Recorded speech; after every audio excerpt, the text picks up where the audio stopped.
Lilipat nga ba sa San Miguel Beermen ang isang top PBA star?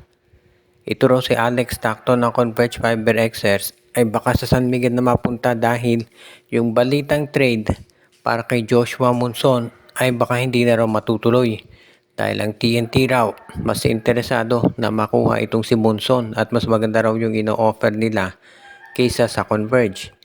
Mukhang hindi rin daw interesado ang Blackwater Bossing na i-trade si Cedric Barefield para kay Alex Stockton. So ang mangyayari ngayon, ang San Miguel naman daw ang mag-o-offer para makuha ang nasabing player. At ang gagawin daw offer ng San Miguel ay isang 3-team trade.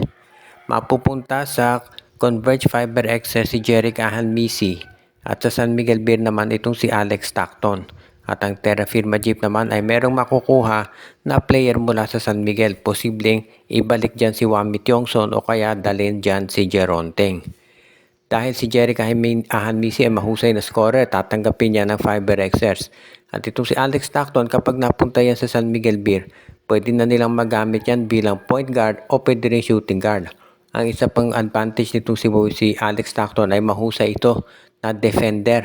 So, yan talaga yung magiging importante para kay Coach Leo Austria. Kaya nakikita natin talaga na ito yung makakatulong dito sa San Miguel Beermen. Kaya nga nasisiguro natin na magiging isa to sa mga bagay na baka magdadagdag ng tinatawag na lalim ng bench para dito kay Coach Leo Austria. Kaya naman nasisiguro natin na isa to sa mga bagay na makakatulong para dito sa SMB. Kung sa bagay naman, itong si Alex Stockton, matagal lang napapabalita talaga na iyan ay malilipat ng team. So kung sakasakali, mukhang ito na talaga yung pagkakataon na iyan ay mangyayari at huwag na tayong magulat kung ito nga ay matutuloy na.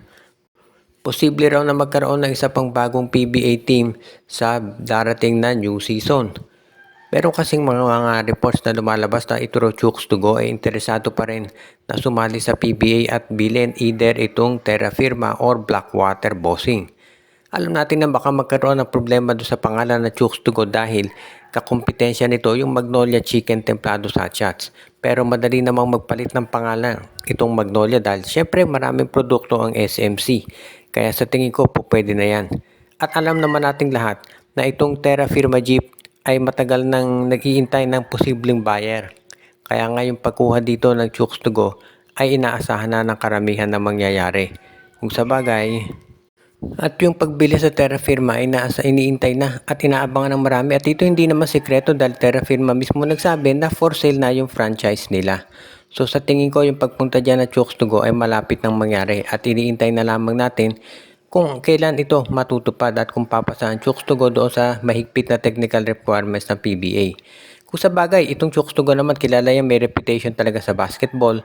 Plus alam naman natin na mahusay na company yan at very profitable, so hindi magiging problema yung pagsali nila sa liga. At sa tingin ko magiging madali itong maaprobahan ng PBA. Ngayon, ang magiging question na lamang dyan syempre ay yung pagpapalit ng pangalan.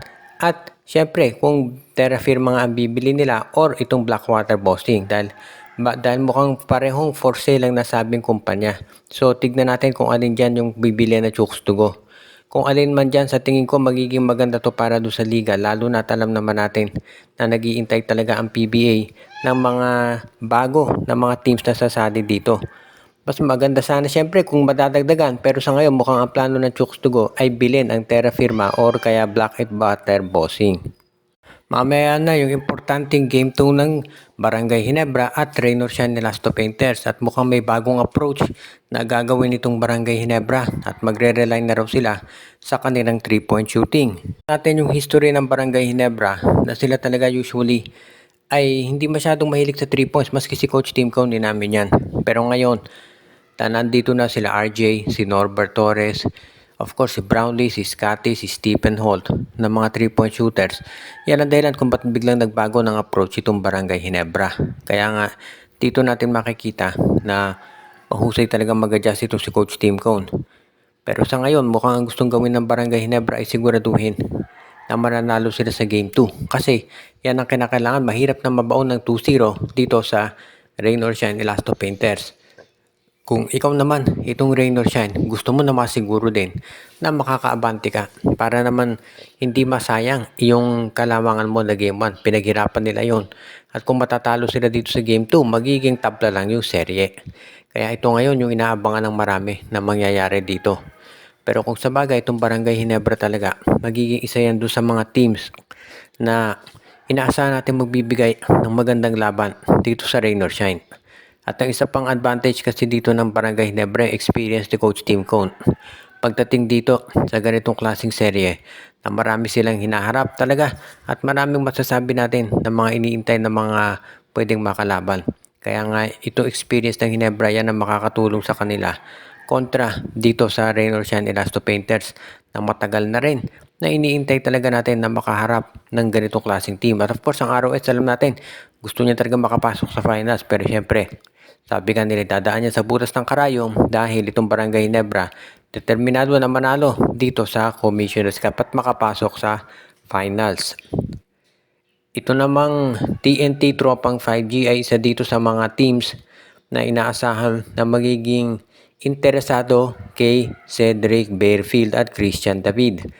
Ito si Christian David in particular daw ang tinitignan ng TNT at baka i-offer na kapalit si Poy Eram.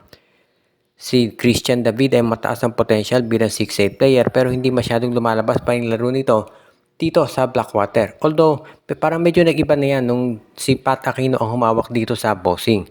Itong si Pat Aquino, nung si ever since pinalitan ni Aquino, itong si Jeffrey Carriazo, nag-iba na ng approach itong Blackwater. At ginagamit na nila itong big three nila, si Dallas Panopio, si Cedric Bearfield at Christian David. Ang problema nga lang, nadali ng injury si Dallas Panopio, so natalo talaga sila. Pero interesado raw itong si Coach Pat Aquino na mapanadili yung roster niya. Pero kung ite-trade man ng Blackwater itong si Christian David, mas maganda nga kung si Poy Eram ang kapalit.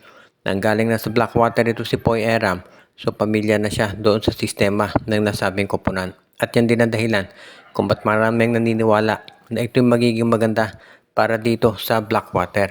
Kaya nga nasisiguro natin na itong Blackwater bossing ay isa doon sa mga teams na makakatulong dito sa karera ni Poy Eram. Si Christian David naman kung mapupunta yan sa TNT Tropa, lalong lalakas yung frontcourt nila.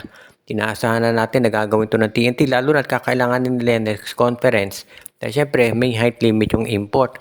At yan naman talaga yung inaabangan natin na po pwedeng mangyari dito sa lineup ng katropa. At sigurado tayo na makakatulong din ito para dito sa kanila. At masisiguro natin na itong TNT Tropa ay isa doon sa mga teams talaga na magagawa ng hakbang at magbibigay ng malakang offer para dito kay Christian David para masiguro na siya talaga ay makatulong na sa kanila. Binabati natin sila Joshua Giray, Espejo at Rosales family, si Anthony Alon, si Jonel Alagon, si Michael D. Binabati din natin si Ireneo Salangsang, si Dexter Domer, si Romeo Conchada, si Monde Guzman, si Katsakino Tukusin, si Malyari Mascarillas, si Ronald Barbosidad, si Donel Santiago, at yung iba pa nating mga viewer.